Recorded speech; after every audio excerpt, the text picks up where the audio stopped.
ஐயோ ரிப்போர்ட் கிடைச்சிருச்சு பயமா இருக்கு பயமா இருக்கு ஐசக்கு ஸ்கூல் முடிஞ்சிச்சா ஆமா ஆமா எவ்வளவு சீக்கிரமா வந்த முடிஞ்சுமா வந்துட்டேன் ஏன் ஒரு திட்டு முடிச்சிட்டு இருக்க நீ நான் ஒன்றும் செய்ய சரி சரி சீக்கிரம் போய் சட்டை மாத்திட்டு முடிச்சிட்டு சரிம்மா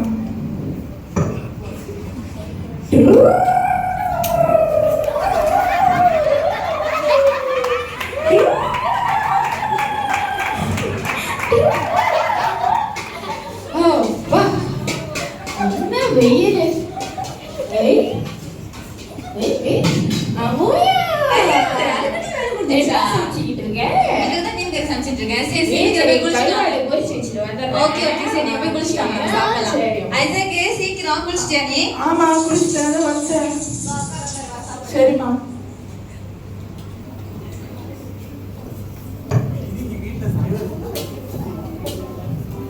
சரிம்மா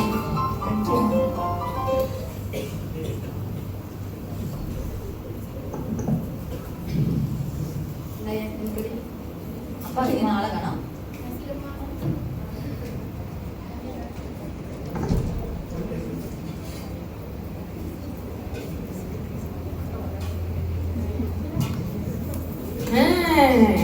ஐசக்கு என்ன பண்ற சாப்பிட்டு இருக்கோமா சாப்பிட்டுட்டு இருக்கியா என்ன மக்கு கறி ரெண்டும் இருக்கு அது மீன் கறிப்பா அம்மா சமைச்சாங்க ஐயா உப்பு மாதிரி இருக்கு மீன் கறி இருக்கு சாப்பிடுங்க ஆமாயா போடு போடு போடு தாங்க இருங்க நான் தண்ணி எடுத்து வரேன் எடுத்துட்டு வா கருவாடு போட்டுக்கிறேன் போட்டுக்கோ போட்டுக்கோ அம்மா பால் பால் பால் மாட்டு பால் ஆட்டு பால் ஐயோ பாவட முத்து இங்க எப்படி இருக்க பால் வைக்க வந்திருக்கேன் ஐயா என்ன அந்த சத்தம் பால் பால் பால் பால் இருக்கு உங்களுக்கு பால் நமக்கு தான் அம்மையா வா வா வா இந்த கைலி ஒண்ணு ஐயோ சாப்பிடு சாப்பிடு அது என்ன புக் அடியில கூட நன்றி அம்மையா கூட ஐசக்கு மார்க்ஸ்லாம் வந்துருச்சு அவனுக்கு என்ன ஆகும் சொன்னேன் இல்லம்மா டீச்சர் கொடுத்துட்டாங்கம்மா அழகா இருக்கு ரிசல்ட் எல்லாம் என்ன சைன் உங்க அம்மாவோட சைனா இருக்கு இல்லப்பா இன்னைக்கு கேட்டு அம்மா போட்டு இல்லையே என்கிட்ட அவன் சைன் வாங்கின ஞாபகமே இல்லையே ஆமா அன்னைக்கு ஏன் மாதிரி அம்மையா நீ நான் பண்ணல ஐயா சரி இரு வரேன் இங்கிலீஷ் டி தமிழ் என்ன பேசுற தமிழ் தானே பேசுற என்ன ஜி எடுத்து வச்சிருக்க எங்க என் பேரை காணோம் பீல என்ன பேர் இது ஐசக்கு சாவட முத்தா என் பேர் என்ன ஐயா என்ன ஐயா படிக்கிற நீ உனக்கு ஒரு கணக்கு தெரிய மாட்டேது ஐசக் அண்ணலாக்கி பாவாடை பாவாடை புத்தம் தானே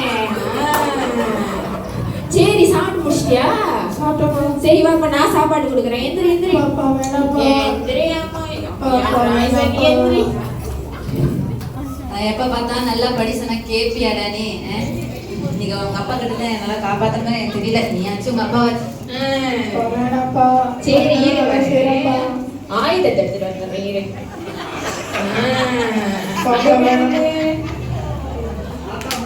சொல்லு எது வேணும் வேணாப்பா நல்லா சொல்லு எது வேணும் சொல்லு அம்மாயா பாய் நவுத்த அம்மாயா ஐயோ மீசு கழிப்பிச்சோம் சரி சொல்லு எது வேணும் ரோத்தா வேணுமா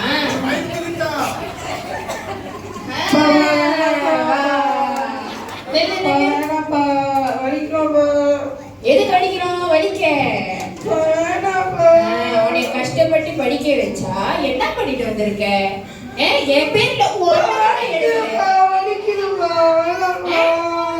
நான் காலையில எத்தனை மணிக்கு வேலைக்கு போறேன் 5 மணி போயிட்டு எத்தனை மணிக்கு வரேன் 7 மணிக்கா ஆமாயா 7 மணிக்கு யாரு வீட்டுக்கு வரேன் எத்தனை மணிக்கு வரேன் நான் 10 மணிக்கு வரேன் யாரு ஐசக்கு அப்பா எப்போ எத்தனை மணிக்கு வீட்டுக்கு வரான்னு தெரியாதா மொயா ஏமாத்துறியா மொயா ஐயா நீ மேல சந்தேகப்படுறியா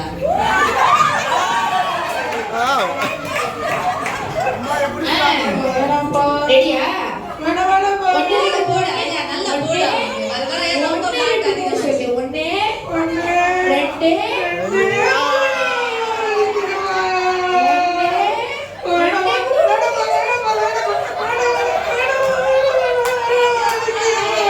ஐசக்கு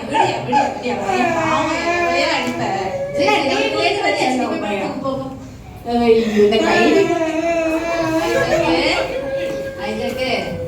அம்மா நல்லா படி சொன்னா இப்ப கேப்பியா? ஒரே பிளாட் உனக்கு. அம்மாவே ஏசுவல. சரி சரி அழுவாத ஐயா. சரி அப்படி தூங்கி நான் ஸ்கூலுக்கு தானே. சரி சரி அப்பா நான் நல்லதான் யார் சொல்றது.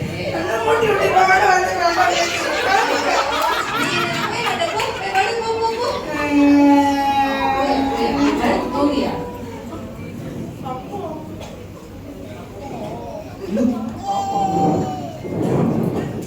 ஐயா தூங்கிட்டீங்களா?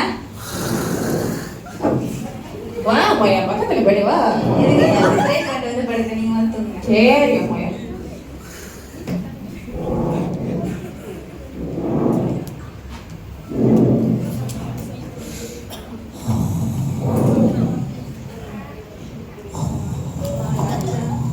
மீசை கல்லுது.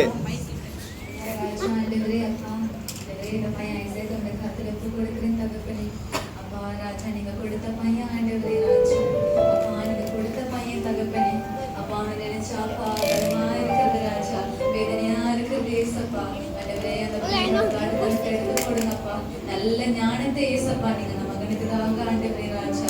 படிப்பு நீங்க கூட இருந்து எல்லாமே அவனுக்கு கற்றுக் கொடுங்க ஆண்டவரே. அப்பா நல்ல பையனா நீங்க வழியில வளர்ந்து வரணும் ராஜா. அப்பா அப்பா அவனோட கஷ்டத்தை புரிஞ்சு நடக்கிற பையனா இருக்க நீங்க உதவி செய்யுங்க ஆண்டவரே ராஜா. உடைய பிரசன்னம் போதும் அவனை வழிநடத்தபடியாக செபிக்கிறேன். வரத்துல அப்பா அன்பு மகனை ஒப்பு கொடுப்பேன். நீரே வழிநடத்த ஆண்டவரே. இயேசு கிறிஸ்துவின் நாமத்தில் செபிக்கிறேன்.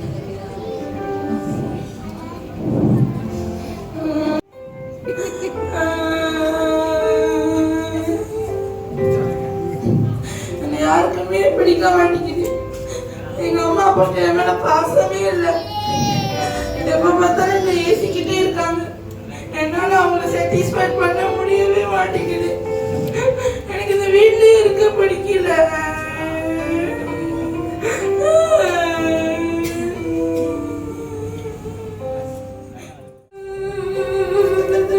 ஏ பெத்தனி, என்ன 2-3 நாளா ஸ்கூல் பக்கமே காணோம். ஏன் அழுவ? என்னாச்சு? அப்பா இறந்துட்டாரு. என்னது அப்பா இறந்துட்டாரா? என்னாச்சு?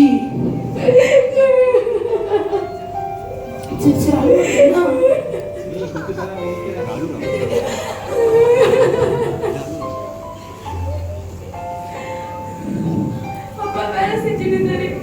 அப்பா திடீர்னு மயக்க போட்டு கீழே விழுந்துட்டாரு. ஹாஸ்பிட்டல் கூட்டிட்டு போனா டாக்டர் ஹார்ட் அட்டாக்ல இறந்துட்டாரு சொல்றாரு. என்னால அதுவே ஏற்றுக்கொள்ளவே முடியல தெரியுமா? எப்போது அப்பா அதுவே எனக்கு பணி பேர் என்ன அப்பா கூப்பிடுறதுக்கு யாருமே இல்லை. அவனோட குரல் கேட்கறதுக்கு நான் எப்படி ஏங்குறது தெரியுமா? அப்பா எனக்கு கஷ்டம் எனக்கு தான் தெரியும். நீயாச்சும் அப்பான்னு கூப்பிடுவேன். கூப்பிடுறதுக்கு யாரும் இல்லை. அப்பா இல்லாத வாழ்க்கை எப்படி வாழ போறேன்னு எனக்கு தெரியல. சரி சரி பரவாயில்ல.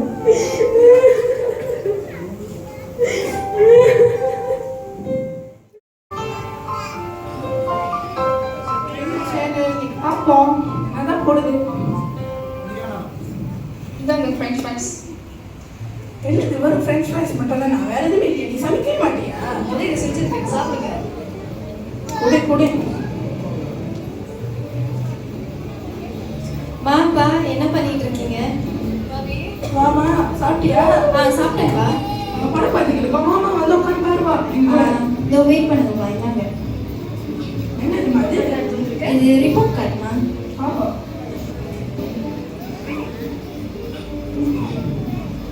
நீங்க பாருங்க. குடி.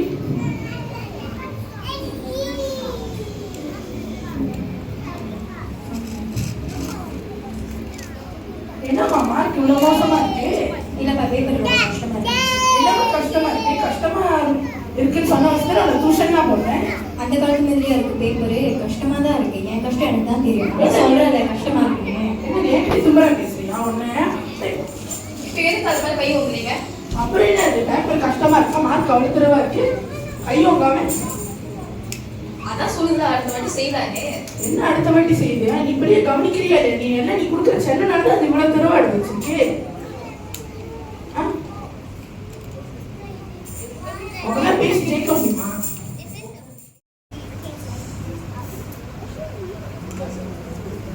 ஓ மாய் உட்காரு. என்ன வேலையே பொண்டாட்டியோட ஒரு தொல்லையா இருக்கு. ஏன்னா என்னாச்சு வீட்டுல? எப்போதும் போல நான் எனக்கு ஒரு சண்டை கேட்டா நான் சரியா பாத்துக்கிறதுல இந்த வீட்டை எல்லாமே நான் தான் பிரச்சனை. நான் வேலைக்கு பண்ணி குடும்பத்துக்காக உழைக்கிறேன், அது பெருசா தெரியல. அது கொடுக்குற சண்டைனால பாரு பிள்ளை மார்க் வந்து எல்லாமே மோசமா இருக்கு. இப்படி சொன்னா எப்படி? எல்லா பணியும் தூக்கி பொண்டாட்டி மேல போற மாதிரி இருக்கு. உனக்கும் அது ரெஸ்பான்சிபிலிட்டி இருக்குல்ல. என்னடா நீயும் அதுக்கு சப்போர்ட் பண்ணி பேசுற? இங்க பாரு, வேதத்திலேயே போட்டிருக்கு புருஷன் மேல தன் மனைவி நேசிக்கணும் அப்படின்னு. நீயும் மனைவி மேல இப்படி எரிஞ்சு விழுந்தா எப்படி? நீயும் வந்து ஒன்னா ஒரு பேசினா தானே பிரச்சனையை சால்வ் பண்ண முடியும். நீ ஏன் யோசிச்ச? ஆமா உண்மைதான், யோசிக்கும்போது தெரியுது நான் அப்படி குரலை உயர்த்தி பேசிட்டு இருக்கேன். என் தான் தப்பு. சரி நான் அப்பா இருக்கிற மனைவி கேட்குறேன். சரி சரி வா, முதல்ல சாப்பிட்டு போவோம். சரிவா சாப்பிடுங்க. நீர்வாருமே நிறைவே நீர் வேண்டுமே நிறைவே நீர் போதுமே ஆவி யானவரே என்னாவி யானவரே என்னாவி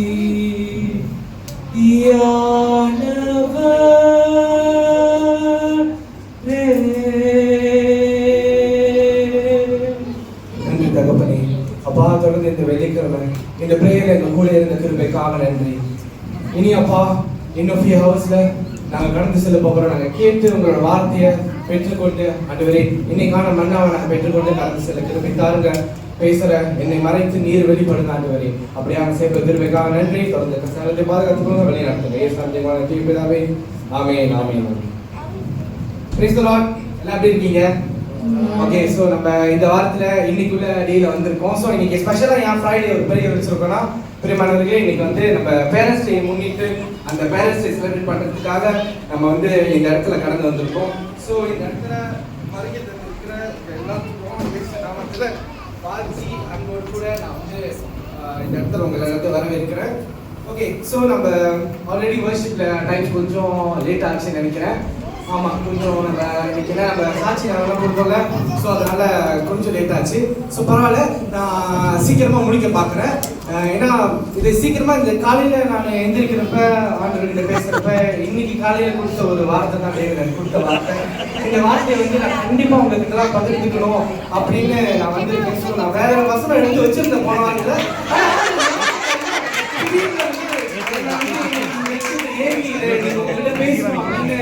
எனக்கு அது வலியுறுத்ததுனால இந்த காரியத்தை நான் சுருக்கமா நான் சொல்லி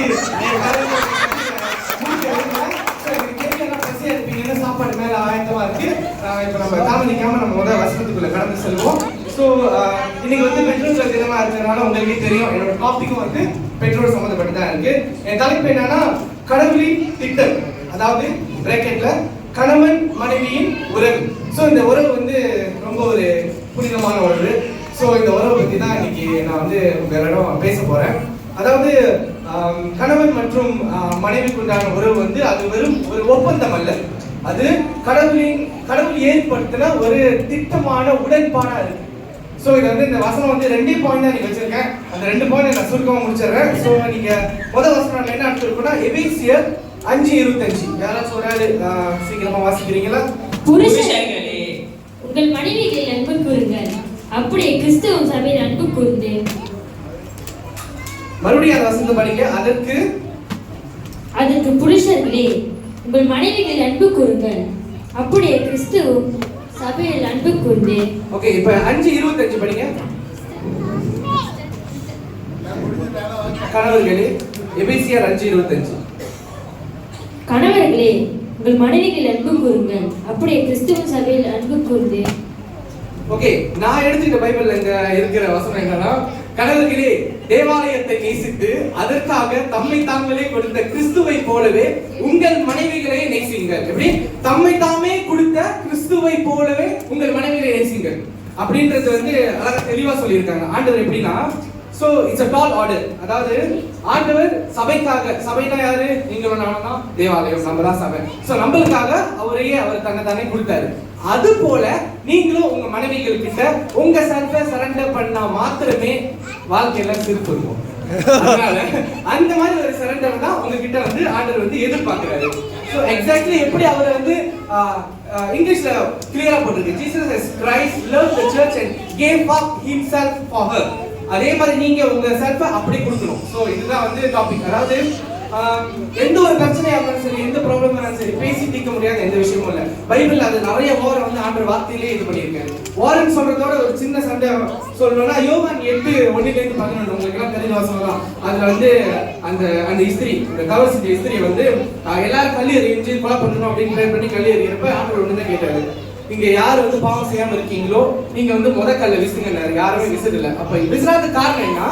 சோ அந்த ஒரு வார்த்தை நீங்க பாருங்க, ஸ்மார்ட் ஆண்டவர் சொல்லி எல்லாத்தையும் கலச்சு போட்டாரு. அதே போலதான் ரிலேஷன்ஷிப் பிரச்சனை வந்துச்சா ஸ்மார்ட்டா ஒரு பாயிண்ட் போடுங்க, அக்யூமெண்ட் நிப்பாட்டுங்க, பிரச்சனை தீர்ந்துரும், சமாதானம் வந்துடும், வாழ்க்கை என்ன செழிப்பா இருக்கும். சோ இது வந்து என்னோட முதல் பாயிண்ட். சோ அதுதான், அதாவது கணவர்களோட அன்பு வந்து அது சாதாரணமான ஒரு காதல் அல்ல, அது தியாகத்துடன் கூடிய நிபந்தனையற்ற நேசம், நிபந்தனையற்ற ஒரு நேசம். சோ அதுக்கு நிபந்தனை இதுதான், இது இருந்தா தான் நான் இது செய்யணும் அப்படின்னு இல்லை, நீ எது வேணாலும் செய்யலாம் இருக்க அப்படின்றதான் ஒரு கணவனோட அன்பு. சோ இந்த ஃபர்ஸ்ட் பாயிண்ட் வந்து ஒரு கணவனோட அன்பு. சோ இந்த கணவனோட பொறுப்புகள், சில பொறுப்புகள் நான் ஷார்ட்டா முடிக்கிறேன். முதல் பொறுப்பு என்னன்னா, எப்பயுமே வந்து மனைவியை நம்ம வந்து உயர்த்தி காட்டிக்கிட்டே பேசணும். சோ என்னைக்கு அவங்களை கீழ்த்தனமா இந்த இடத்துல பேசக்கூடாது. அவங்க தப்பா செஞ்சதாலும் சரிதான் அப்படின்ற மாதிரி நீங்க வந்து சொல்ற ஒரு மனப்பக்குவம் உங்களுக்குள்ள வரணும். ரெண்டாவது என்னன்னா, அவங்க சொல்றதை கேட்கணும். நீங்க கேட்கணும், கண்டிப்பா காது கொடுத்து கேட்கணும். நீங்க கேட்டாதான் வீட்டுல அவங்க ஆக்குவாங்க, கேட்டாதான் நீங்க சாப்பிட முடியும். விஷயம் வந்து உங்களுக்கு தெரியணும். இதெல்லாம் வந்து நீங்க சுதாரமா புரிஞ்சுக்கொள்ற விஷயம். இன்னொன்னு ஈவன் டேக், மன்னிச்சு விட்டு கொடுத்து போகணும். கணவன்மார்களே மனைவிகளுக்கு மன்னித்து விட்டு கொடுத்து, எனக்கு தெரியும் சில நேரத்தில் மன்னிக்கிறது ரொம்ப கஷ்டமா இருக்கும், ஏன்னா மன்னிக்க முடியாத அளவுக்கு நம்ம டென்ஷன் ஆகும். பட் இட்ஸ் ஓகே, நம்ம வந்து ஒரு கிங் ஆஃப் த ஹவுஸா இருக்கனால விட்டு கொடுத்து போங்க. இன்னைக்கு நீங்க விட்டு கொடுத்தீங்கன்னா நாளைக்கு நீங்க இன்னும் பல மடங்கு ஆசீர்வாதத்தை ஆண்டவர் கொடுப்பாரு. ஓகேயா? சோ இது கணவனுக்கான ஒரு வசனம். சோ அடுத்த வசனத்துக்குள்ள பேர ரெண்டாவது வசனம் முடிக்க போறேன். சோ அடுத்தது வந்து எபேசியர் 5:33. எப்படியும் உங்களிடம் அவனவன் தன்னிடத்தில் அன்பு கூறுவது போல தன் மனைவியின் இடத்திலும் அன்பு கூற கடவன். மனைவியும் புருஷனிடத்தில் பயபக்தியா இருக்க கடவன். பயபக்தியா இருக்க கடவன்.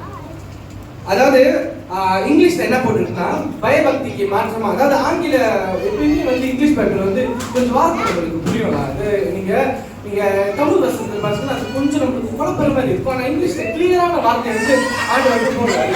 ஸோ அந்த மாதிரி ஒரு கிளியரான வார்த்தை வந்து நான் வந்து எடுத்துருக்கேன். அதாவது என்ன போட்டிருக்கேன்னா, ரெஸ்பெக்ட் ஹர் ஹஸ்பண்ட் போட்டிருக்கேன். அதாவது மதிக்கணும், ரெஸ்பெக்ட் ஹர் ஹஸ்பண்ட். ஸோ இந்த விஷயத்துல நீங்க நல்லா பாருங்க, மனைவி தன் கணவரை மதிக்க வேண்டும். ஆனா மனைவிகள் வீட்டுல இப்போ உள்ள மனைவிகள் எப்படி இருக்காங்கன்னா, வீட்டுல வந்து ஒர்க்கிங், நானும் வேலை செய்யறேன், so I deserve equal respect அப்படின்னு ஒரு சொல்ற ஒரு ஜெனரேஷன்ல இருக்கும். இந்த டிசர்வ் ரெஸ்பெக்ட் அப்படின்னு சொல்றதோட we must earn the respect. மதிப்புன்றது அது வந்து நம்ம ஏர்ன் பண்ணணும். அது ரிலேஷன்ஷிப்பா இருக்கட்டும், பேரண்ட்ஸ் ரிலேஷன்ஷிப்பா இருக்கட்டும், எதா இருந்தாலும் நீங்க அதை ஏர்ன் பண்ண மாட்டோம்னா அது உங்களுக்கு கிடைக்கிறப்ப அதுக்கு ஒரு மதிப்பு இருக்கு. மதிப்புக்கே மதிப்பு வேணும்னா அந்த ரெஸ்பெக்டை நீங்க ஏத்துக்கணும். ஸோ இதை வந்து நான் வந்து கிளியரா சொல்ல விரும்புறேன். அதாவது வீட்டுல என்னைக்குமே பாத்தீங்கன்னா சீனியாரிட்டி வந்து என்னைக்குமே ஹஸ்பண்ட்ஸ் தான் இருப்பாங்க. அது வந்து பைபிள் பிரகாரமா அது ஆல்ரெடி அமைக்கப்பட்ட ஒரு விஷயம். நீங்க வெளியே ஜாமா வாங்குறதுக்கு போனீங்கன்னாலே ஒரு பெட் வாங்கினீங்கன்னா கிங் சைஸ் பெட் இருக்கும், குவீன் சைஸ் பெட் இருக்கும். என்னைக்குமே கிங் சைஸ் வந்து குவீனோட பெருசா இருக்கும், விலையா இருக்கும், தரமா இருக்கும். இதுக்கு காரணம் வந்து அதை வந்து நம்ம மதிக்கலன்னு இல்லை. ஆனா மெஜாரிட்டி இன்னைக்கு பாய்க்கிறது எல்லாமே குவீன் தான் பாய்ப்பாங்க. அப்ப நிறைய வீட்டுல இருக்கிறது குவீனா இருந்தாலும் விளையாட்டு கிங் தான். இப்ப நீ இங்க பேசுறியா அங்க பேசுறா நீங்க கேட்பீங்க, பாப்பீங்க. ரெண்டு சைடு பேசாம நடுவில் பேசாம நான் எஸ்கேப் பண்ண முடியாது. நான் இப்படி சொல்லி முடிக்கிறேன். அதாவது இந்த விஷயத்துல வந்து நீங்க வந்து ஒரு ஈக்குவலான ஒரு இதுல இருக்கணும். ஸோ இந்த காலத்துல உலகத்துல எப்படி இருக்குன்னா, எனக்கு என்ன உரிமை என்று நம்ம கேட்கிறோம். அதை கேட்காம கடவுள் என்ன சொல்றாருன்னா, உங்களின் பொறுப்பு என்ன அப்படின்னு கேட்கிறாரு. உரிமை வேற, பொறுப்பு வேற. சோ ஆண்டவர் வந்து கேள்வி, கணவனா மனைவியா உங்க ரெண்டு பேத்துக்கு உள்ள பொறுப்பு என்ன? கணவன் மனைவியின் பொறுப்பு 3 விஷயம். குடும்பத்தை கட்டணுமா, முதல் விஷயம் அன்பு. அந்த அன்பை நீங்க சமமா பகிர்ந்துக்கணும். ரெண்டாவது மரியாதை, மூணாவது சேவை.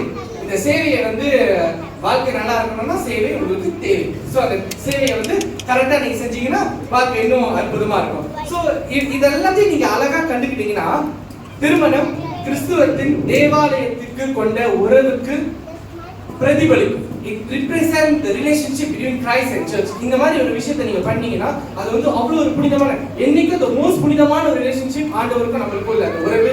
ஆண்டவரே நம்ம கிட்ட ஆலயமா இருக்கு, நம்ம கிட்ட காட்டுறது அந்த உறவை பிரதிபலிக்கணுமா, நீங்க இத எல்லாத்தையும் ஃபாலோ பண்ணீங்கன்னா கண்டிப்பா பிரதிபலிச்சுவீங்க. ஓகேயா? சோ நெக்ஸ்ட் முடிக்க போறேன் கொஞ்ச நேரம். Okay, to the young people out there, சில விஷயத்தை டேக் நோட் பண்ணுங்க. Marriage is not about just having couple t-shirt, அப்புறம் கப்பல்ஸா போட்டோ போடுறது, செல்ஃபி போடுறது, ஸ்டேட்டஸ்ல வந்து you are mine, I am for you forever, அப்புறம் ஜான் மான் இப்படிலாம் போடுறதுலாம் மட்டும் வந்து இந்த மாதிரிலாம் போடுறது மாத்திரமே ரிலேஷன்ஷிப் அல்ல. Relationship is a commitment. அந்த கமிட்மெண்ட் குள்ள வந்தா மாத்திரமே அந்த ரிலேஷன்ஷிப் அழகாகும். நீங்க வந்து இந்த மாதிரி விஷயத்து மூலமா அது அழகு காட்டலாம், அது வெளிய அழகு. உள்ள அழகு எப்படி காட்டணும்னா அந்த கமிட்மெண்ட் நீங்க காட்டணும். அது உங்களுக்கு மட்டும் தான் தெரியும், நீங்க காட்டுறீங்க. சோ அதை நீங்க காட்ட பழகிங்க. எப்படி அந்த commitment காட்டணும்னா, learn to say yes dear even when you think you are right. நீங்க சரின்னு உங்களுக்கு தெரிஞ்சாலும் அவங்க ஒரு விஷயம் சொன்னாங்கன்னா சரி சரி ஏத்துக்கிறேன் அப்படின்னு சொல்ற மனப்பக்குவம் எப்போ உங்களுக்கு வருதோ அது ஒரு நல்ல கமிட்மெண்ட் காட்டுது ரிலேஷன்ஷிப்ல. சோ அதை நீங்க புரிஞ்சுக்கணும். ஓகேயா? ஓகே, அடுத்த ஒரு பாயிண்ட் என்னன்னா, நான் வந்து ஒரு சின்ன மெசேஜோட முடிக்கிறேன். பிஃபோர் தட் இது வந்து நான் வந்து கொடுத்த ஒரு வார்த்தை வந்து ஃபார் கல்யாணம் பண்ணவங்களுக்கு விஷயம். ஸோ கல்யாணம் பண்ணாதவங்களுக்கு, கல்யாணம் பண்ண போறவங்களுக்கு ஒரு சின்ன மெசேஜ் என்னன்னா, உங்களுக்கு 29 வயசு ஆகலாம், 30 வயசு ஆகலாம், நீங்க கல்யாண சடங்குல இருக்கலாம். கல்யாணம்ன்றது வயசை தாண்டி இப்படிதான் பண்ணணும் அப்படிதான் பண்ணணும் இல்லை, நீங்க கரெக்டானவங்களை கல்யாணம் பண்றீங்களான்னு தான் முதல் முக்கியம். ஆண்டவருக்கு சித்தமான திருமணத்துல நீ இருக்கியான்றது தான் முதல் கேள்வி. அந்த கேள்விக்கு பதில் வரணுமா, இந்த முழங்கால் யாவும் முடங்க வேண்டும், நாவுகள் தேவனை போற்றி பாடி அவர்கிட்ட கேட்கிறப்ப அவர் கொடுப்பாரு. அப்படி கொடுத்தாம வயசு வந்துருச்சு கடமை வந்துருச்சுன்னு கல்யாணம் பண்ணீங்கன்னா அதனால யாராச்சும் சொல்லுவாங்க தேவன் தனியா இருக்கிறது விரும்ப மாட்டாரு அப்படின்னு கூட சொல்லுவாங்க. எதை சொன்னாலும் கரெக்டான நேரத்துல கரெக்டான பொண்ணு கரெக்டான நேரத்துல தேவன் கொடுக்கிறப்ப கல்யாணம் பண்ணுங்க. வார்த்தை உங்களுக்கு அற்புதமா இருக்கும். சோ இப்போ கணவருக்கான கடைசி மெசேஜ், மனைவிக்கான கடைசி ஒரு டாபிக் மெசேஜோட நான் டிசம்பர் முடிக்க போறேன். நான் மணி ஆகிட்டு போது. ஓகே, கணவர்களே, உங்கள் மனைவி வந்து என்னைக்கு வந்து உங்களை வந்து ஒரு ஒரு கணவராக கிடைச்சதுக்கு அவங்க பெருமைப்பட்டுட்டே இருக்கிற மாதிரியான ஒரு கணவனா நீங்க இருங்க. You mean your life. அவ்வளவுதான். சோ மனைவிகளுக்கு நான் என்ன சொல்வேன்னா, உங்க கணவர் வந்து வாழ்நாளெல்லாம் வந்து இந்த மாதிரி ஒரு கணவர் இருக்காங்க அப்படின்ற ஒரு கொண்டாட்டம், celebration, everyday should be a celebration. அப்படியான ஒரு பிரதிபலிப்பு வந்து நீங்க கொடுக்கணும். வைசி வர்சா மாத்தி மாத்தி நீங்க கொடுத்தீங்கன்னா சூப்பரா இருக்கும். ஓகேயா? சோ வந்து டைம் எடுத்துட்டு நினைக்கிறேன். வெயிட் பண்ணுங்க, செக் பண்ணீங்க நல்லா பாய்ச்சி வருதுன்னா. Okay right. ஓகே, நான் முடிக்கலாம்னு நினைச்சேன். கொஞ்சம் நேரம் அதிகமா ஆச்சு இன்னைக்கு. அதாவது நான் கண்டிப்பா சொல்லி ஆகணும். ஏன்னா ஆண்டு ஏற்கனவே எனக்கு தெரியும் லேட் ஆச்சு. பட் நம்ம வந்து இதெல்லாம் நீங்க வந்து எனக்கு மறுபடியும் இருங்க கொஞ்சம் நான் முடிக்க அந்த வசனத்தை மறுபடியும்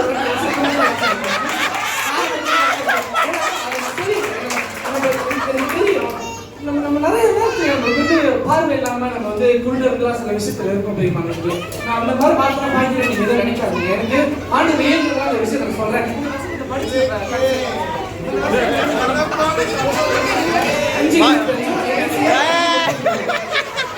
ஆகையால் சபையானது கிறிஸ்துவுக்கு கீழ்ப்படுகிறது போல மனைவிகளும் தங்கள் சொந்த புருஷர்களுக்கு எந்த காரியத்திலேயும் கீழ்ப்படிந்திருக்க வேண்டும். எப்படியும் உங்களிலும் அவனவன் தன்னிடத்தில் அன்பு கூறுவது போல தன் மனைவியிடத்தில் அன்பு கூற கடவன். மனைவியும் புருஷனிடத்தில் பயபக்தியா இருக்க கடவன். இந்த வசனத்தை வந்து நீங்க எல்லாம் தியானம் பண்ணி ஒரு ப்ரே பண்ணி டக்குனு முடிக்க போறோம். இந்த நேரத்துல இந்த வசனத்தெல்லாம் வந்து நான் ப்ரிப்பேர் பண்ணிட்டு வந்து கேட்டது நிமித்தம் நீங்க வந்து உங்களுக்கு ஒரு புரிதல், ஒரு அண்டர்ஸ்டாண்டிங் கண்டிப்பா இதுக்குள்ள வந்து உங்களுக்கு வரணும். அப்படி வந்தா மாத்திரம் தான் வந்து ரிலேஷன்ஷிப் இன்னும் ஸ்ட்ராங்கா, கவுன்சிலிங் எனக்கு வர கவுன்சிலிங் குறைக்கும். சோ அதுக்கு நீங்க என்ன செய்யணும்னா ஒரு நல்ல ஒரு அன்பான வாழ்க்கையை வாழணும். இந்த நாள்ல மட்டும் பேரண்ட்ஸ் டே நீங்க வந்து நினைவுக்கு ஒரு வண்ணமா அன்பா இல்லாம every day should be a celebration for you. So இதெல்லாம் நீங்க புரிஞ்சுக்கணும் கண்டிப்பா. சோ நம்ம இப்ப எழுந்து நின்று நம்ம கடந்து செல்வோம். என்னோட மக்கள் மட்டும் எழுந்து நிற்பாங்க, ஆலய மக்கள் மட்டும் எல்லாரும் எழுந்து நிற்பாங்க. நன்றி நன்றி நன்றி தகப்பனே, நன்றி. ஆவியானவரே அப்பா தொடர்ந்து இந்த நேரத்துல உங்க வார்த்தையை கொடுத்ததுக்காக நன்றி அப்பா. இந்த வார்த்தை மூலமா எங்களுடன் பேசினதுக்காக நன்றி அப்பா. எங்க அடைக்கப்பட்ட கண்களை திறந்ததுக்காக நன்றி அப்பா. அடைக்கப்பட்ட காதுகளை செவிகளை கேட்க வைத்ததுக்காக நன்றி அப்பா. இனிமேல் நம்ம அடைக்கப்பட்ட வாய் கரெக்டான நேரத்துல கரெக்டான வார்த்தையை கரெக்டா பேச எங்களுக்கு அந்த ஞானத்தை கொடுத்து ஆசீர்வதித்து வழி நடத்துங்க. ஆலய மக்களை தொடர்ந்து பாதுகாத்துக் கொள்ளுங்க, வழி நடத்துங்க. நீரே கூட இருந்து ஆசீர்வதிப்பீராக. இயேசுவின் நாமத்தில் ஜெபிக்கிறேன் வல்ல தூய பிதாவே, ஆமென். கரங்களை உயர்த்தி எல்லாரும் சொல்லுங்க. என் ஆத்துமாவே கர்த்தரை ஸ்தோத்திரி, என் முழுவதுமே அவர் பரிசுத்த நாமத்தை ஸ்தோத்திரி. என் ஆத்துமாவே கர்த்தரை ஸ்தோத்திரி, கர்த்தர் செய்த சகல உபகாரங்களை மறவாதே. ஆமென், ஆமென். சரி, மேல சாப்பாடு இருக்கு, எல்லாரும் சீக்கிரமா கிளம்பி போயிடாங்க. சாப்பாடு எல்லாம் சாப்பிட்டு போயிருங்க. நான் இப்போ நான் ஒரு சின்ன மீட்டிங் மட்டும் கமிட்டி மட்டும் பார்க்கணும். கமிட்டி மட்டும் தனியாக கூடியிருக்கீங்களா? ஓகே சிஸ்டர் இருக்காங்க.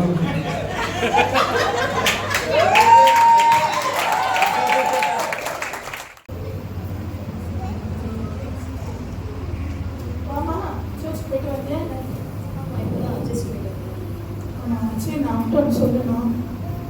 இந்த மாதிரி நான் வந்து மன்னிப்பு கேட்குறேன், மன்னிச்சிடுமா. நான் உன்னை என்னைக்குமே நேசிச்சதே இல்லை, புரிஞ்சு நடந்ததே இல்லை. எப்போ பார்த்தாலும் உடனே குறை சொல்லிக்கிட்டு இருப்பேன். அதனால் நான் மன்னிப்பு கேட்குறேன். இனிமேல் நம்ம ஒருத்தர் பகிர்ந்துக்குவோம், ஒருத்தர் சேர்ந்து செய்வோம். மனக்கசத்தில் நம்ம கூட இருக்க வேண்டாமா. மன்னிச்சிடுமா. குடும்பத்துக்கு சொன்னப்போ தான் 2 பேரும் சேர்ந்து லவ்யூமா.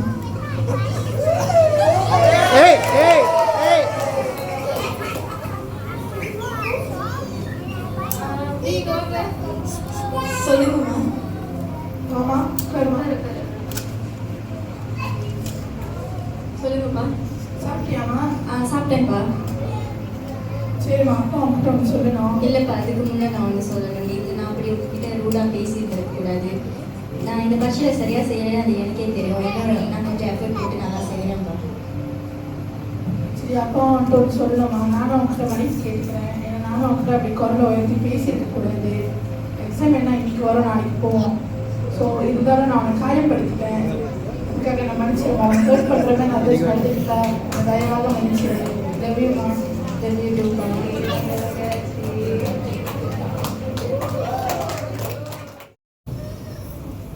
பிதாக்களே, நீங்களும் உங்கள் பிள்ளைகளை கோபப்படுத்தாமல் கர்த்தருக்கேற்ற சித்தையிலும் போதனையிலும் அவர்களை வளர்ப்பீர்களாக.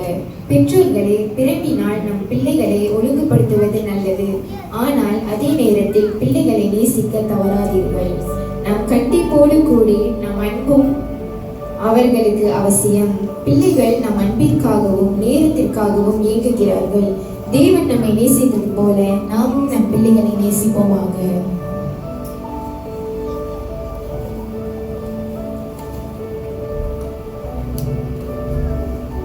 எபேசியர் 5ஆம் அதிகாரம் 25ஆம் வசனம்.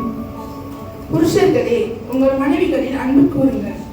கர்த்தருக்கு கணவனும் மனைவியும் ஒரே சரீரமாக இருக்கிறார்கள். புருஷர்களே, மனைவியிடம் அன்பாயிருங்கள். வெறும் வேலை செய்வதற்காக மனைவிகள் படைக்கப்படவில்லை. மனைவிகளுடைய தியாகங்களை புறக்கணிக்காதீர்கள். குடும்ப பொறுப்புகளை இருவரும் பகிர்ந்து ஒன்றாக தம் குடும்பத்தை கர்த்தருக்குள் கட்டுங்கள்.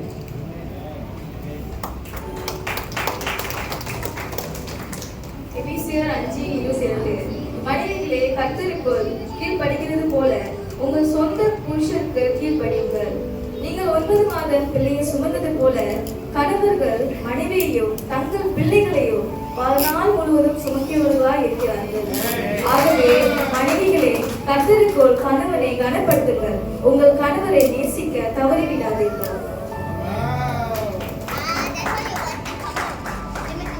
நீதிமொழிகள் 1ஆம் அதிகாரம் 8ஆம் வசனம். என் மகனே, உன் தகப்பன் புத்தியை கேள், உன் தாயின் போதகத்தை தள்ளாதே. பிள்ளைகளே, உங்கள் பெற்றோரின் தியாகத்தையும் அவர்கள் வழியையும் மறவாதீர்கள். உங்கள் பெற்றோரை கிறிஸ்துவுக்குள் கீழாக கனப்படுத்துங்கள், அவர்களை நேசியுங்கள்.